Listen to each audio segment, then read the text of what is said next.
सैलाब आता है तो लोग पूरा साल रोते हैं। हमने रोना धोना नहीं मचाया, मैंने आपकी इज्जत नफ्स का ख्याल रखा, दुनिया के आगे हाथ नहीं फैलाया। दीपालपुर में सैलाब मुतासरीन में फ्लड कार्ड तकसीम करने की तकरीब से मरियम नवाज का खिताब। कहा, हमने मुतासरीन को इज्जत के साथ घरों को वापस पहुंचाया। जब तक मैं हूं आपकी जानिब कोई मैली आंख से नहीं देख सकता।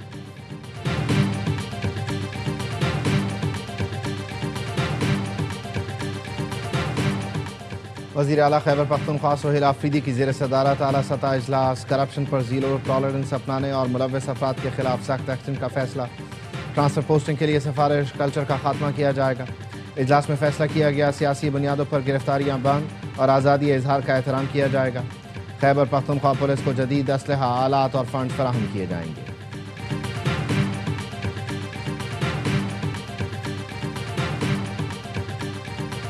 ये वाज़ेह है कि छोटा बेंच बड़े बेंच के फैसले को कालादम करार नहीं दे सकता।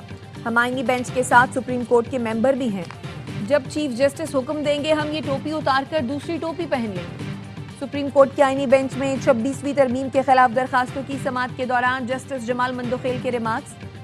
एडवोकेट अकरम शेख ने कहा, किसी आमिर ने भी आइन को इतना नुकसान नहीं पहुंचाया जितना 26वीं तरमीम ने पहुंचाया। 26वीं तरमीम के खिलाफ केस आईनी बेंच नहीं बल्कि सुप्रीम कोर्ट सुने। तरमीम से पहले और बाद वाले तमाम जजेस को फुल कोर्ट का हिस्सा बनाया जाए। जस्टिस अमीनुद्दीन खान ने कहा, दुनिया जहान की बातें करे मगर आईनी बेंच पर बात नहीं करनी। आप समझते हैं आईनी बेंच केस नहीं सुन सकता तो चीफ जस्टिस के पास जाएं। समाअत कल तक मुलतवी।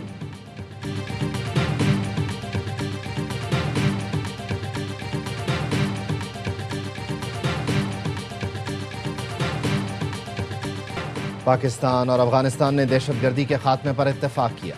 मुआहिदे का बुनियादी मकसद दहशतगर्दी का मसला ख़त्म करना है। मुआहिदे के बाद उम्मीद है दोनों मुल्क अच्छे ताल्लुकात के साथ आगे बढ़ सकेंगे। वज़ीर दिफा ख्वाजा आसिफ का अल जज़ीरा अरबिया को इंटरव्यू। कहा, अफगान वज़ीर दिफा ने तस्लीम किया कि हमारे ताल्लुकात में तनाव की असल वजह दहशतगर्दी है जिसको काबू में लाया जाएगा। आइंदा हफ्तों और महीनों में देखना होगा कि मुआहिदे पर कितना अमल होता है। दुनिया के दीगर मुल्कों की तरह पाक अफगान बॉर्डर का इस्तेमाल बाज़ाब्ता होना चाहिए। जिन अफगान मुहाजिरीन के पास कानूनी वीज़े और कागजात हैं वो पाकिस्तान में रह सकेंगे।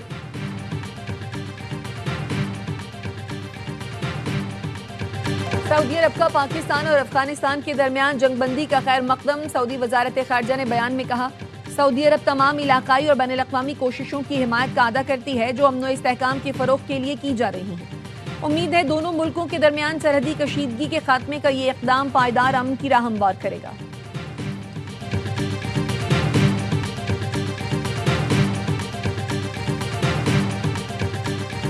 फितना हिंदुस्तान के दहशतगर्द पाकिस्तान की यकजहती और अमन के दुश्मन हैं। इन दरिंदा सिफत अनासर के खिलाफ ऑपरेशन जारी रहेंगे।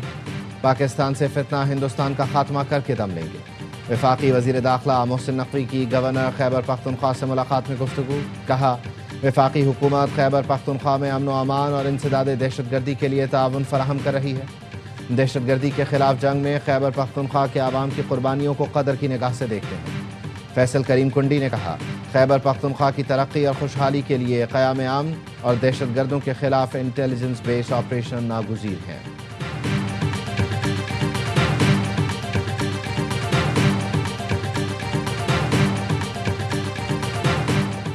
SMEs में ख़वातीन की शमूलियत बढ़ाने के इक़दामात खुशाइन हैं। ज़रूरी अजनास की प्रोसेसिंग के लिए दही इलाकों में तरबियत दी जाए। वज़ीर आज़म शहबाज शरीफ की स्मेडा और SMEs के जायजा इजलास में गुफ्तगू। कहा, घरेलू सनतों की रजिस्ट्रेशन की हौसला अफजाई की जाए। वज़ीर आज़म शहबाज शरीफ की ज़ेर सदारत पावर डिवीजन के इस्लाहाती पैकेज पर जायजा इजलास। पावर डिवीजन को जामे और मौसर पॉलिसी सिफारिशात तश्कील देने की हिदायत कर दी।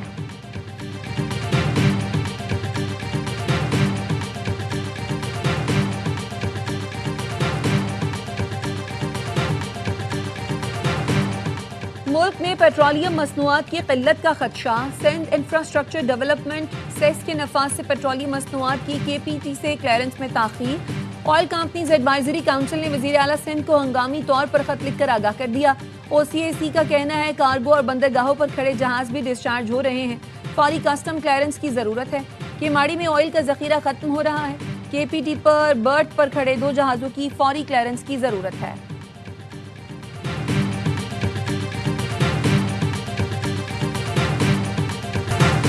फैसला हो चुका है, खवारिज के हर सहूलतकार को अंजाम भुगतना होगा। खैबर पख्तूनख्वा की गुज़श्ता और मौजूदा हुकूमत भी दहशतगर्दों की सहूलतकार है।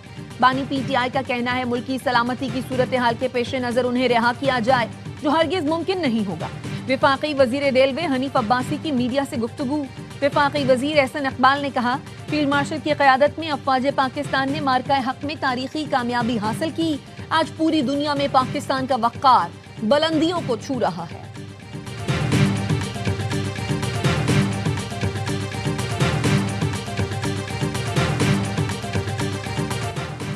छब्बीस नवंबर एहतजाज केस में अदम हाजिरी पर अलीमा खानम की तीसरी मर्तबा नाकाबिल जमानत वारंट गिरफ्तारी जारी। अदालत ने जामिन उमर शरीफ के भी नाकाबिल जमानत वारंट गिरफ्तारी जारी कर दिए। अलीमा खानम को गिरफ्तार करके बुध को पेश करने का हुक्म। संगजानी जलसा केस में पीटीआई रहनुमा उमर अयूब, जैन कुरैशी, जरताज गुल और अली बुखारी के वारंट गिरफ्तारी जारी।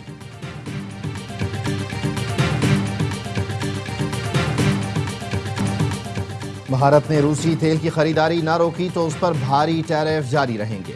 अमेरिकी सदर डोनाल्ड ट्रंप ने खबरदार कर दिया। कहा, नरेंद्र मोदी ने कहा था वो रूसी तेल नहीं खरीदेंगे। भारत को रूसी तेल पर फैसला करना होगा, वरना उस पर मुआशी दबाव बढ़ेगा। चीन के टैरिफ कम कर सकते हैं, लेकिन चाहते हैं चीन अमेरिका के साथ नायाब मादनियात का खेल न खेले। ट्रंप ने पाक भारत जंग में 7 तैयारे गिरने का फिर जिक्र कर दिया। फॉक्स न्यूज को इंटरव्यू में कहा, 24 घंटे में भारत और पाकिस्तान के दरमियान जंग रुकवा दी। हालात जोहरी तनाज़े तक पहुंच सकते थे। दोनों फरीकैन पर तिजारती पाबंदियां लगाने का दबाव डाला।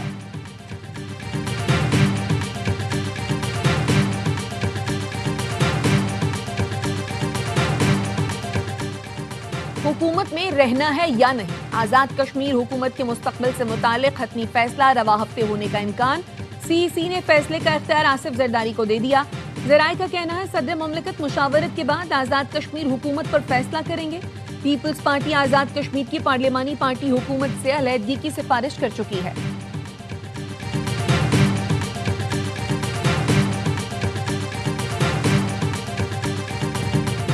और जनूबी अफ्रीका के खिलाफ दूसरे टेस्ट में पाकिस्तान की बैटिंग जारी।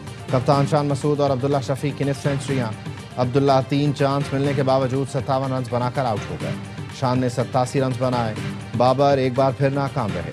महाराष्ट्र की गेंद पर बाबर 16 रन पर पवेलियन लौट गए। इमाम 17 रन पर हिम्मत हार गए।